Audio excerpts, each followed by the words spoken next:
हर हर महादेव। जय श्री कृष्णा शिव भक्तों। आज फिर से हम लोगों को मंदिर के प्रांगण में रखे हुए पीपल के पेड़ के नीचे छोटे से शिवलिंग की साफ सफाई करने का मौका मिल गया।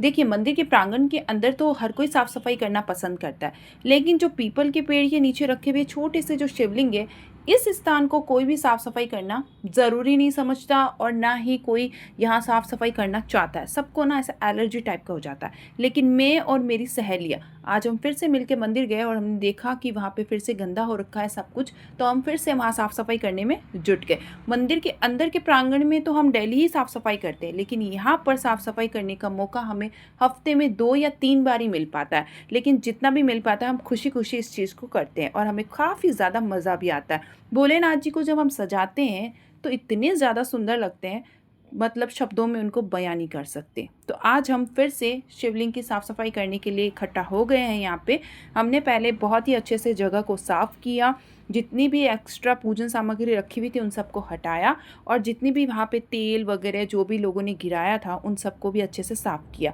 देखिए, पॉलीथीन वहाँ पे पहनना ज़रूरी हो जाता है क्योंकि लोग सच में ही बहुत ज़्यादा गंदगी कर देते हैं मंदिर के अंदर। थैलियाँ जो होती है, दूध अगर हम चढ़ाते हैं शिव जी को तो वहाँ पे साइड में डस्टबिन रखा हुआ है कि भाई आप अगर पैकेट वाला दूध लाते हैं और शिवलिंग पे चढ़ाते हैं तो पैकेट को अच्छे से डस्टबिन में फेंकना चाहिए, लेकिन ऐसा कोई करता ही नहीं है। उल्टा गार्डन के अंदर फेंक के चले जाएंगे। पीपल के नीचे दूध दही चढ़ा हुआ है तो वो चढ़ा हुआ ही है, शिवलिंग पे दूध दही चढ़ा हुआ है तो चढ़ा हुआ ही है। कोई भी जल डाल करके साफ़ करना ज़रूरी नहीं समझता है। और आंगन, पीपल के पेड़ के नीचे सरसों का तेल का दिया तो सभी लगाते हैं, नॉर्मल है। जैसे ही वो तेल के दिए लगाते हैं तो वहाँ पे इतना चिपचिपाहट हो जाती है कि बता नहीं सकते हैं। इससे फिर चींटियाँ भी आती है और भी बहुत कुछ गंदगी वहाँ पे हो जाती है। तो उन सबको पानी डाल के हमने अच्छे से साफ़ किया है। आप देख सकते हैं कि नीचे का आंगन जो इतना काला हो गया है कि हमारे बार बार साफ़ करने पर भी वो साफ़ नहीं हो पा रहा था। बट फिर भी हमसे जितना हुआ हम लोगों ने पूरी पूरी कोशिश की इस चीज़ को करने की। काफ़ी ट्राई किया हम लोगों ने इस कालेपन को निकालने का, बट हमसे नहीं हो पाया। हमने सोचा कि यहाँ मिट्टी डाल के हम लोग इस स्थान को साफ़ कर लेते हैं, बट उससे भी कोई फ़र्क नहीं पड़ा था। एंड हम लोगों ने सोचा कि सर्फ डाल के इसको साफ़ कर लेते हैं, बट लगा कि शिवलिंग रखे हैं पास में तो इस टाइप की सामग्री वहाँ पे रखना या इससे साफ़ करना बिल्कुल सही नहीं रहेगा। फिर हमने शिवलिंग को हल्दी डाल करके अच्छे से उनको साफ़ कर दिया था पहले, ताकि शिवलिंग अच्छे से चमक जाए। फिर भी बार बार कोशिश करने पर हम थोड़ा बहुत कर पाए थे, बट जितना भी हुआ काफ़ी अच्छे लग रहे थे भगवान भोलेनाथ जी। फिर हमने शिवलिंग को हल्दी डाल के साफ़ करने के बाद में इनको बहुत ही अच्छे से नहलाया और इनकी अच्छे से साफ़ सफाई करी।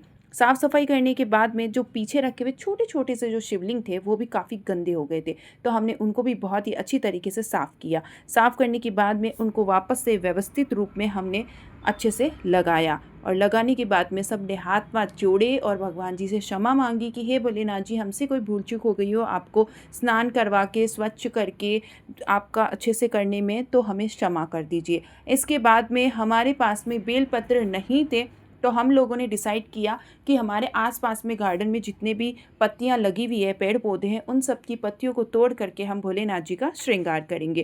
कहते हैं कि अगर आपके पास में बेलपत्र नहीं है, दूर्वा नहीं है या कोई भी सामग्री नहीं है, तो आप कोई भी पत्तियों से भोलेनाथ जी का श्रृंगार कर सकते हैं। बस आपका मन और आपका भाव बहुत ही अच्छा शुद्ध होना चाहिए। अगर वो शुद्ध है तो भगवान भोलेनाथ जी आपकी हर चढ़ाई हुई चीज़ को स्वीकार करते हैं। इसीलिए हम सब ने डिसाइड किया कि जो घंटी वाला पुष्प होता है, लाल और पीले कलर का घंटी वाला पुष्प जो भोलेनाथ जी को बहुत ही ज़्यादा प्रिय होता है, उस पेड़ की पत्तियों से हम भोलेनाथ जी का श्रृंगार करेंगे। कहते हैं कि घंटी वाला पुष्प अगर अशोक सुंदरी माता के स्थान पर समर्पित कर दिया जाए तो नारी के रजोधर्म से जुड़ी हुई समस्त समस्याओं का निदान मिल जाता है। इसीलिए ये पत्ते बहुत ही ज़्यादा इम्पॉर्टेंट हम लोगों को लगे और हम लोगों ने उसी से भोलेनाथ जी का श्रृंगार करना ज़रूरी समझा। पत्तियों का श्रृंगार करने से पूर्व हमने भोलेनाथ जी को 1 लोटा जल समर्पित किया और गणपति बप्पा से प्रार्थना की कि हे गणपति बप्पा, निर्विघ्न हमारी पूजा संपन्न करने में हमारी मदद करना। फिर भोलेनाथ जी के शिवलिंग के जलाधारी के अंदर थोड़ा सा जल जमा हो गया था, जिसको मैंने अच्छे से साफ किया और उसके बाद में भोलेनाथ जी को सफ़ेद पुष्प मैंने समर्पित किया। उसके बाद अब हम शुरू करेंगे भोलेनाथ जी का श्रृंगार करना। पहले मैंने जो घंटी वाला पुष्प है वो भोलेनाथ जी को समर्पित किया। ये घंटी वाला पुष्प मेरे महादेव जी को बहुत ज़्यादा प्रिय है, इसीलिए मैंने भोलेनाथ जी के श्रृंगार के लिए सबसे पहले इसी पुष्प को चुना। यह पुष्प भोलेनाथ जी के शिवलिंग पर जब समर्पित होता है तो भोलेनाथ जी का श्रृंगार के अंदर 4 चांद लग जाते हैं। आप देख ही सकते हैं, जैसे ही मैंने भोलेनाथ जी को यह पुष्प समर्पित किया तो मेरे महादेव जी कितने ज़्यादा सुंदर लग रहे हैं। रुकिए, अभी तो भोलेनाथ जी का श्रृंगार और बाकी है। जब पूरा श्रृंगार होगा तो महादेव जी और ज़्यादा सुंदर लगेंगे। ऐसा लगेगा कि जैसे भोलेनाथ जी स्वयं हमारे सामने प्रकट हो गए हैं। धीरे धीरे एक एक पत्तियाँ लगाने के बाद में जब भोलेनाथ जी का श्रृंगार कंप्लीट हो गया तो इस प्रकार से लग रहा था कि महादेव जी के आसपास में तो कभी कोई गंदगी थी ही नहीं। भोलेनाथ जी शुरू से ही इतने ही ज़्यादा सुंदर लग रहे थे। शिव मंदिर में आने वाले समस्त शिव भक्तों का ध्यान केंद्रित हो रहा था इन छोटे से शिवलिंग का श्रृंगार। ये छोटे से शिवलिंग पर ये साधारण सा श्रृंगार इतना ज़्यादा सुंदर लग रहा था कि जो भी भक्त वहाँ आ रहा था सभी इन्हीं को देखे जा रहे थे। यहाँ पर पूजन पाठ और साफ़ सफाई करने के बाद में हम चले अंदर की तरफ, यानी अंदर मंदिर के अंदर भी तो सफाई करनी थी हमें। मेन जो प्रांगण है अंदर का, जहाँ बड़े से शिवलिंग रखे हुए जिनके पूजन हम रोज़ करते हैं, उनकी भी तो साफ़ सफाई करनी थी। तो हम सब पहुँच गए मंदिर के अंदर और वहाँ पर हम सब ने जहाँ पर भी पैकेट बिखरे हुए थे दूध के उन सबको इकट्ठा किया, पत्तियाँ इकट्ठी की और जितने भी पूजन सामग्री फैली हुई थी उन सबको इकट्ठा किया। और फिर बाद में हमने झाड़ू लगाया, पोछा लगाया और पूरे मंदिर के प्रांगण को अच्छे से साफ़ किया।